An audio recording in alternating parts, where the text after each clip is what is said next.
Hello everyone, welcome to this session of Textbook Super Coaching. This is me Tulika, your UGC NET Paper 1 faculty, and these are the timings of my free live sessions on YouTube and Textbook app. Learners, don't forget to like, share and subscribe to our channel. अगर आप भी Textbook Super Coaching platform पर नए हैं, UGC NET से JRF की तैयारी कर रहे हैं, असिस्टेंट प्रोफेसर बनना चाहते हैं और या PhD में एंट्रेंस एग्जाम्स क्लियर करना चाहते हैं तो हमारे चैनल को कर लीजिए सब्सक्राइब ताकि आप कोई भी इंपॉर्टेंट अपडेट मिस ना करें.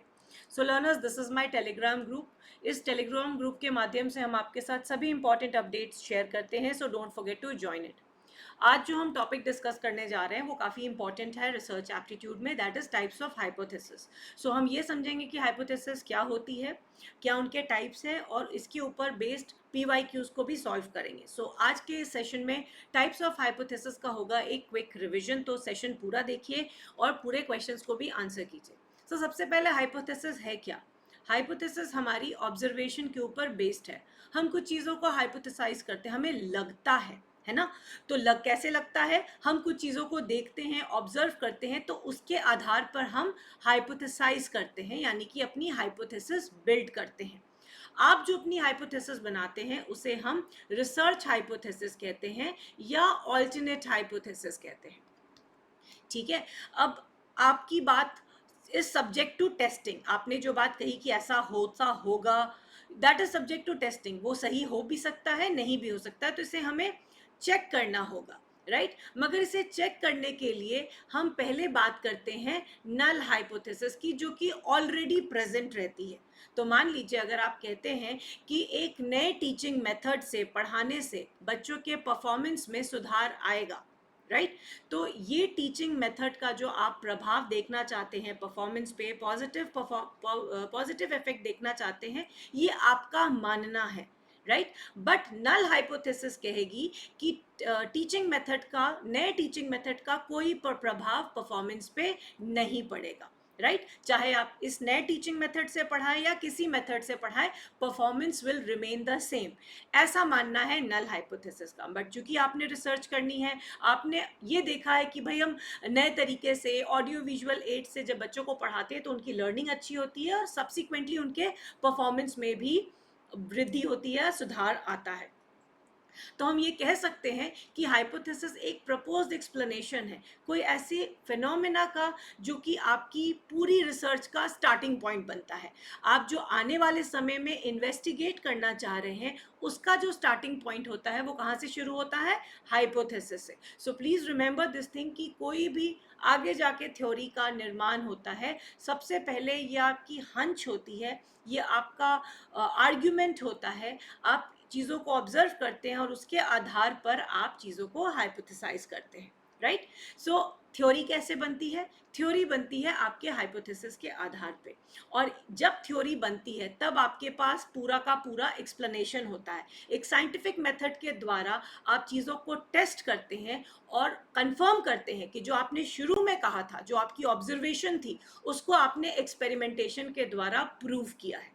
तो जैसे कि हम जब भी बात कर रहे हैं हाइपोथेसिस के बारे में तो हम टेस्टिंग की बात कर रहे हैं, प्रूविंग की बात कर रहे हैं, एक्सपेरिमेंटेशन की बात कर रहे हैं. दैट मीन्स जो हम हाइपोथेसिस का फॉर्मेशन की बात करते हैं, इसका ज़्यादा रोल होता है क्वांटिटेटिव रिसर्च में, ठीक है. और क्वांटिटेटिव में भी जब हम एक्सपेरिमेंट करते हैं, क्योंकि यहाँ पे हम प्योरली टेस्टिंग की बात करते हैं, चीज़ों को टेस्ट करते हैं, कंफर्म करते हैं, राइट. तो क्वांटिटेटिव पैराडिम पे जब हम बात कर रहे हैं तो चीज़ों को टेस्ट करना, कंफर्म करना ज़्यादा आसान हो जाता है. और इसी वजह से हाइपोथेसिस फॉर्मेशन जो होता है वो क्वांटिटेटिव पैराडिम पे होता है.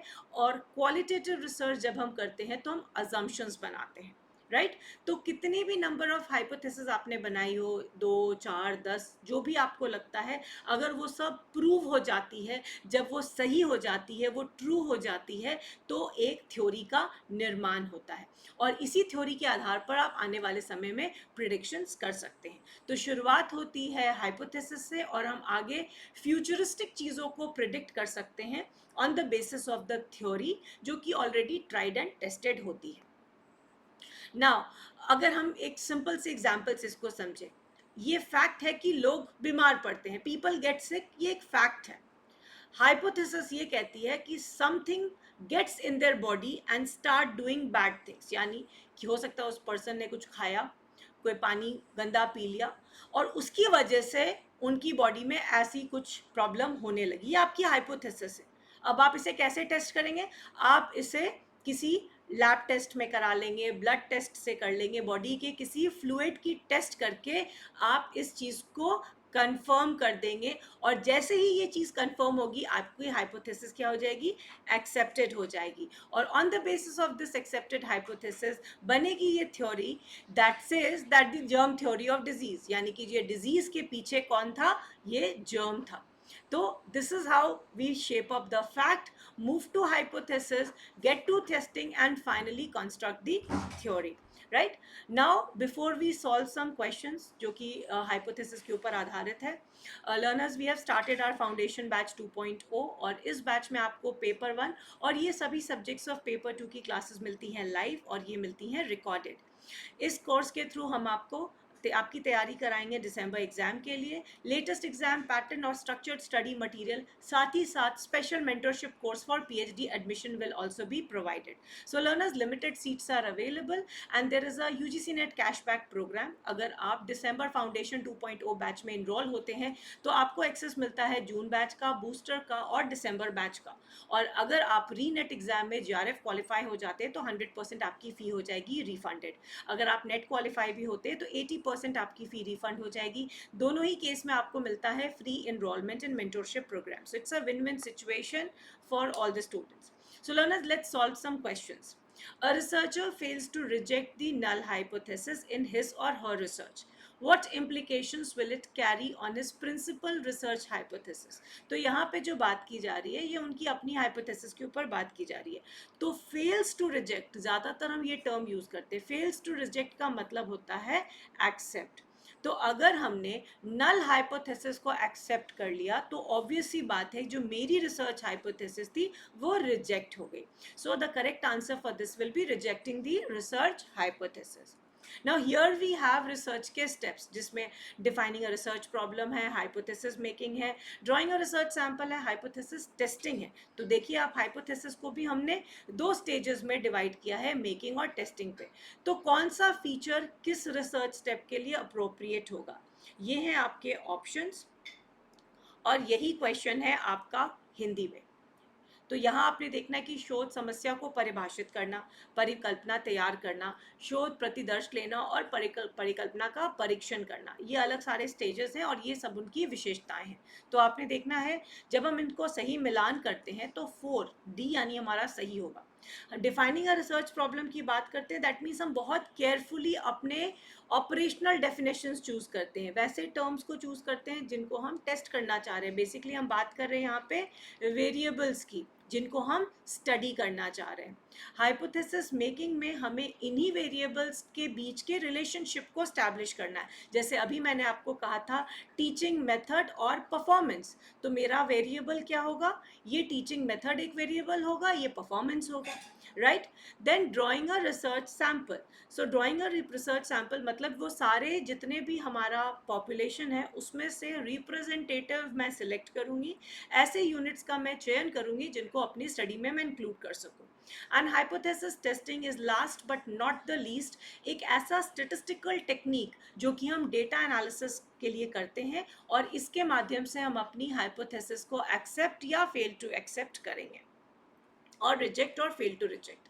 In which of the following research method process of hypothesis testing is optimally safeguards the role of extraneous variable?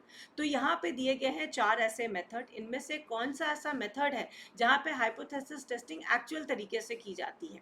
X post facto, experimental, historical या descriptive.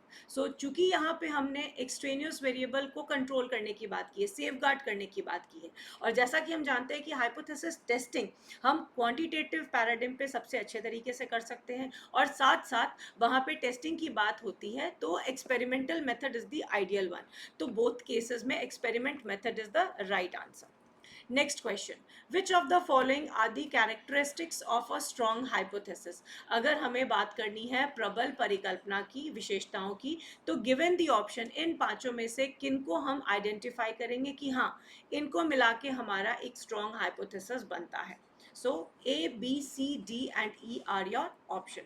Adequate for its purpose, potentially testable, presently testable, better than its rival hypothesis, unrelated to the theory. तो जैसा कि हम देख सकते हैं 3 options हमें select करना है, 2 को एलिमिनेट करना है. तो सबसे पहले तो अनरिलेटेड टू थ्योरी हम हटा देंगे, क्योंकि उसका कुछ ना कुछ रिलेशनशिप होना चाहिए existing theory of knowledge, existing body of knowledge से, राइट. अब यहाँ पे अगर हम ये 2 चीज़ को देखिए, पोटेंशियली टेस्टेबल हो सकता है, संभावित रूप से नहीं, प्रेजेंटली टेस्टेबल होना चाहिए. आज के समय में क्या हम इस हाइपोथेसिस को टेस्ट कर सकते हैं? अगर वो टेस्ट कर सकते हैं तो वो एक स्ट्रॉन्ग हाइपोथेसिस है.